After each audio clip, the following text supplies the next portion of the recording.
Hello! Today's stories come from r/ProRevenge. Today we've got one longer story that's been topping the Reddit charts. I'm not the vice principal anymore? Okay. Okay, so this happened at the end of this school year. I posted what was going on in the r/teacher group, and several of the people there told me to post what happened in here.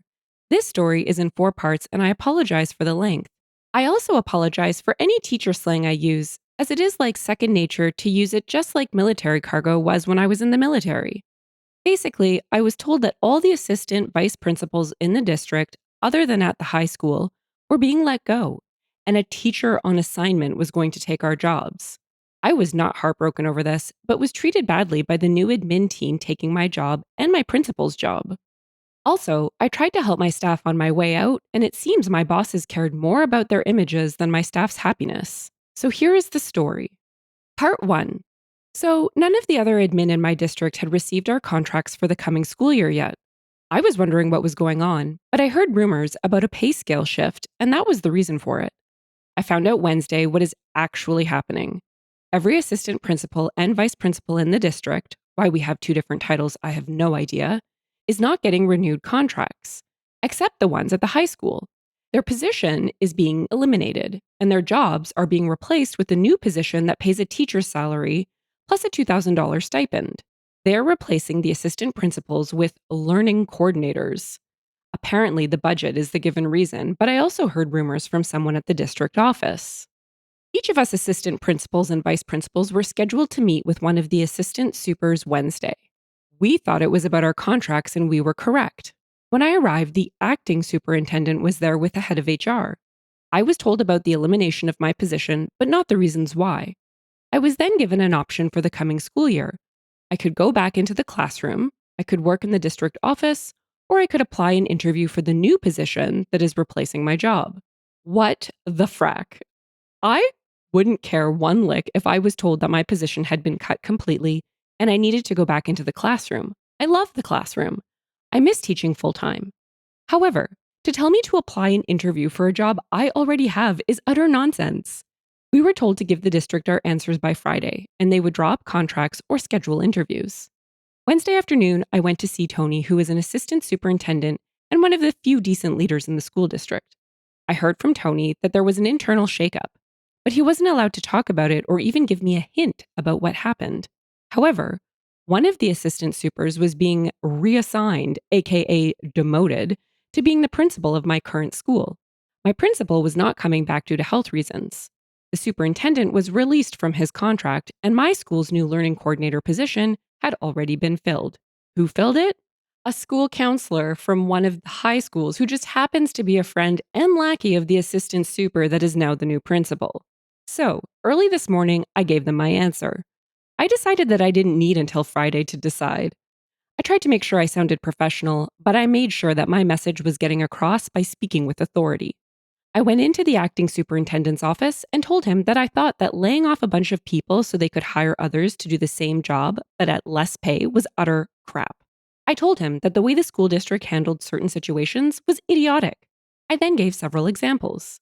I next told him that he was going to ruin a perfectly good school with an amazing team of educators by putting a lazy, mean, parent pleasing person in as its new principal and letting her put a lackey in as her second in command.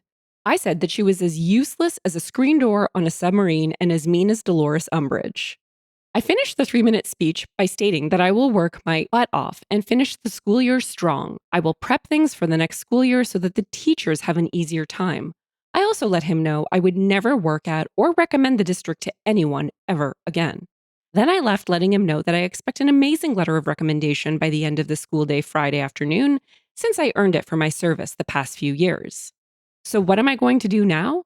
Well, I called up an old friend Wednesday who is currently a principal at a STEAM charter school that's part of a chain of charter STEAM schools and asked if he had a teaching position available. He's been asking me every year for the past 5 years to come work for him. He told me he had 3 openings and I could have my pick of them. So next year, I will be a, drumroll please, 6th grade teacher, and I am very happy about it. I even get to design my curriculum as long as it meets state standards. I could apply elsewhere for admin positions, but I think I need a break from school leadership. I need to love my work again, like I used to as a teacher. Yes, are many challenges, and sometimes I hated going to work, but I do love being a teacher. I feel bad for my current staff because the regime change will hit them hard, but there is nothing I can do about it. I wish I could help them. The most I could do would be to take a teaching position at my current school, but then I would be miserable with them and be helpless to do anything to aid them. So, for myself and my daughter, who I love more than anything, I am making the move to a new school and going back to what I enjoy doing teaching. I am even bringing my daughter to my new school to start next year as a fifth grader. I asked her if she wanted to stay at her current school or go to the STEAM school with me, and she wants to go with me. She was excited since she has visited there several times and loves the technology room, the robotics class, and the science labs. Plus, she is friends with some of the kids there already. As a goodbye to my staff, I'm going out this weekend and I'm going to buy some nice letter paper and scratcher tickets. I'm going to write short, individualized goodbye to each of my staff members, and at the end, I will include the following words. I'm giving you some scratcher tickets. My hope is that you are as lucky scratching them as I have been lucky to have worked with you. So that's it. I have to finish my contract, but at the end of June, I am free. I am looking forward to teaching full time again and having a boss who will let me just do my job and not interfere. I don't think I want to work in administration again, but maybe after a few years, I will decide to work as an assistant principal again. Part 2. So I put together goodbye gifts for all my staff and I'll be handing them out Friday, their last day with kids. They have a bunch of goodies that I posted about weeks ago. I was thinking this weekend about how to give the finger one more time to the district office and help my teachers out, even in a small way. So I came up with it Sunday night. My district requires each teacher to attend additional training throughout the year. These are outside of the regular staff development trainings. They are run by district staff, special education teachers, and admin. The training normally lasts 1 to 3 hours, and the teacher gets a certificate for the time spent in the training. Each teacher is required to attend 24 hours of these before the end of the school year. Most teachers take them over the summer if they are offered, so they don't have to take them during the school year. So, yesterday morning before work, I was making copies of the certificates for all the courses I have run here for the past few years: classroom management strategies, lockdown procedures, social studies strategies, math strategies, reading comprehension, and environmental print. I am going to fill them out with each of the teachers' names and number of hours. I am adding all the times I ever spoke to the staff about these topics and putting down hours to correspond, rounding up to the nearest hour ish. Wouldn't you know, each of those topics was 3 to 5 hours in length. Each staff member will have exactly 24 hours worth of training. I filled out the dates of the training for the 2022-2023 school year. Oh, and I have an attendance sheet with all of their names and have them marked as being present. I am allowed to run these trainings over the summer before I leave. Now, they can have their summer to themselves and not worry about taking classes during the school year. They can if they wish, but 99% of teachers here hate the mandatory training hours. I hope the staff likes the present. Part 3. Since Friday, I am no longer a school administrator. I technically have another week to work, but I took vacation during that time because, well, screw them. Now, I spent the last week packing up, giving aid and comfort to my now former staff, and causing problems for the new administrators who are buttholes. Now, besides giving the entire staff a year free from additional professional development, I wasn't planning on causing any more problems. Just quietly leaving and driving off into the sunset. Shane style. But no, apparently I don't deserve a quiet week. The new principal, demoted from assistant super, and her new teacher on assignment decided for some reason to be rude to me. There was only one response to that. I aimed to misbehave. How were they rude to me, you ask? First off, they ordered me to hurry and clean out my office. Apparently, the teacher on assignment wanted to start redecorating my office. I was literally told, "Get all your personal stuff out of here ASAP. She wants her office now." I still had a week to work there and actual work to do. Second, the new principal tried to steal my personal chair and my personal office supplies and decorations. That chair was a gift to me from a friend. I found her just wheeling it out of my office and into hers. My desk supplies and a banner from my wall were stacked on its seat. I told her that it was my personal chair, not the district's. She said, "Okay." The very next morning, I found it missing. She had moved it into her office after I left for the day. Third, I was given a list of tasks to complete by Friday by the teacher on assignment, who is in no way, shape, or form my boss. These were not my job to do, and are in fact the incoming admin's duty to complete. Stuff the new admin are supposed to do. Things like put together a new staff packet, schedule next year's professional development, fill out and submit request forms, etc. Finally, I was talked down to every single day by the new admin team. I was spoken to as though I were the hired help and they were the royal witches. Seriously, I speak to a waitress that messes up my order with 20 times the amount of respect that they showed me. They actually tried to get my attention by snapping their fingers at me, like that would work. So I decided to do as I was told. I was a soldier, so I know how to follow orders. I removed everything that was my personal property. That included my chairs, decorations, the stress relievers, punching bag, etc., the fridge from the office, and the file cabinets in my office. Yes, I bought the government's surplus cabinets because I didn't have any. All my files and all of my former principal's files were in there. I had even bought the manila folder I used in it. So I took every piece of paper out of my cabinets, removed them from my labeled folders, and stacked them on the floor into one large pile. There is no order to how they are stacked. I took my chair from the principal's office while she was in a meeting with parents. I just walked in and rolled it out. She stopped talking to the parents to ask what I was doing, and I responded that I was taking my personal property out ASAP as I was ordered to do. I had an old medium sized fridge I had placed in the office workroom for office staff to store their food in, but it is mine, so I took the fridge. I brought it right out the front door and loaded it into my truck. I even took the new admin's food out of it and left them on the table. It's my fridge. I warned the rest of the office staff I was taking it, but forgot to tell admin. Darn. I copied all my digital files over to a flash drive and then deleted everything off my work Google Drive. Anything I personally created or designed. Copied all my emails too. I informed the staff that if they need time off next year and needed approved to submit the forms to me this week. I got several and they are all now approved. I got this idea from someone who messaged me here on Reddit and suggested I do this. Thanks for the advice. I approved every supply list item the staff submitted and even drove to the district warehouse to pick up some items personally. I even approved funds for a secondhand kiln for the art teacher. She found a good one on Craigslist. I had repaired my desk with bolts and tools from home. I took the bolts back. The desk is now lopsided again. The closet door was broken when I got there, so I repaired it. I have now put it back as it was when I was hired. The two-way mirror to the detention room was mine. I had gotten it from a friend at another school, different district. It allowed me to watch in-school suspension and detention students from my office without them seeing me. I popped that right out and took it home. Now the teacher on assignment has a hole in the wall the detention kids can look through. I had put together all the lockdown buckets and fire drill bags myself with my own money. I took all of them back. This I felt bad about, but I will give them out to the staff at my new school. I put a rush order on all classroom and building repairs and have an approved order to have every classroom repainted. I assembled new staff packets and the new school year binders. Besides the basics of what is required, I have included throughout the binders in random places Dilbert cartoons, famous Harry Potter quotes, the lyrics to Nickelback's How You Remind Me, I Kissed a Girl by Katy Perry, All Star by Smash Mouth, and We Build This City by Starship. A map of the area where I marked all the good places to eat lunch off campus, funny Far Side teacher comics, cheesy teacher jokes. The union contact info, crosswords, Sudoku, and word searches. A list of educational lawyers, just in case. I also included in the binder the admin Wi-Fi password for them since that signal is stronger for some reason. I went ahead and wrote out the professional development schedule for next year. Oddly, every Wednesday is listed as free time or work in your classroom. I'm sure they will change it, but I don't know when they will find out what it says.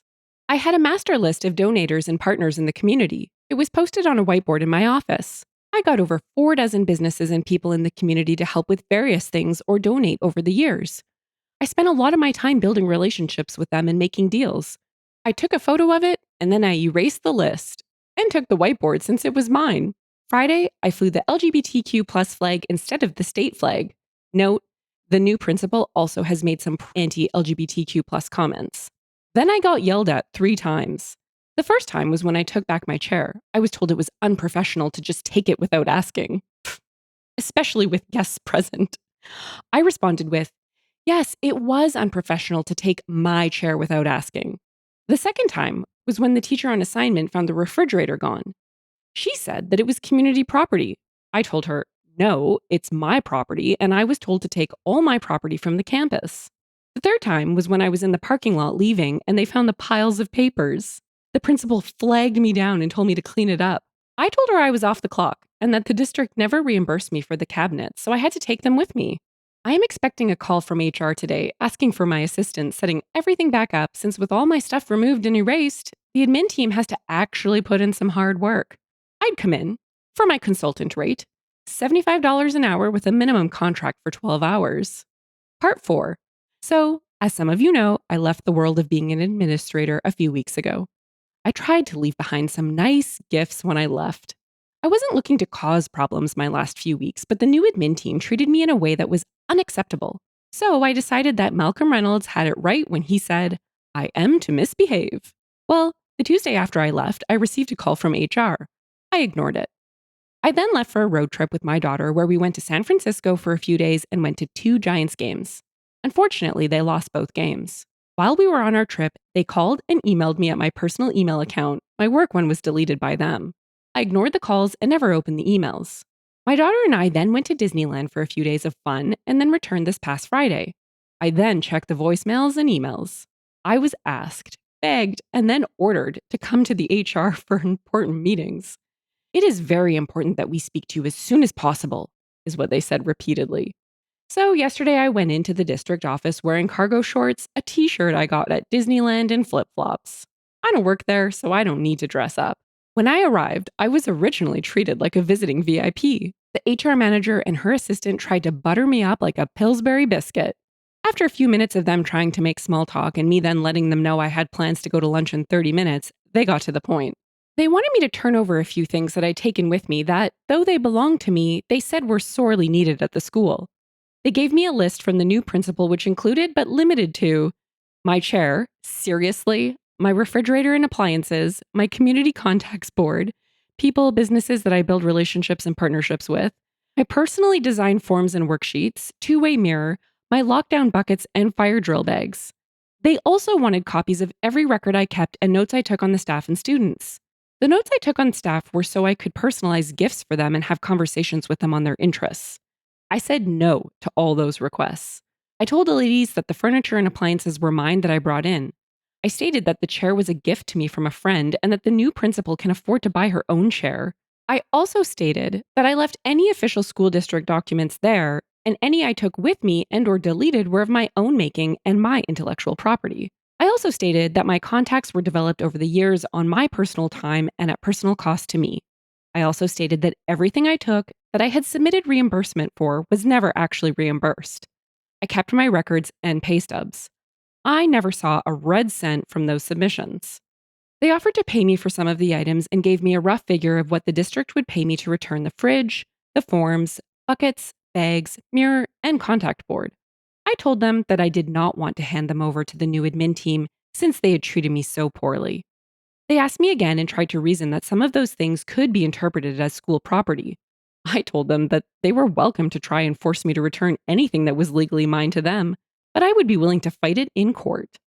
I also told them that those 2 new administrators made me uncomfortable and that their treatment of me could be considered making a hostile work environment, especially when they tried to make me do their jobs for them. I then gave the HR team my lawyer's info.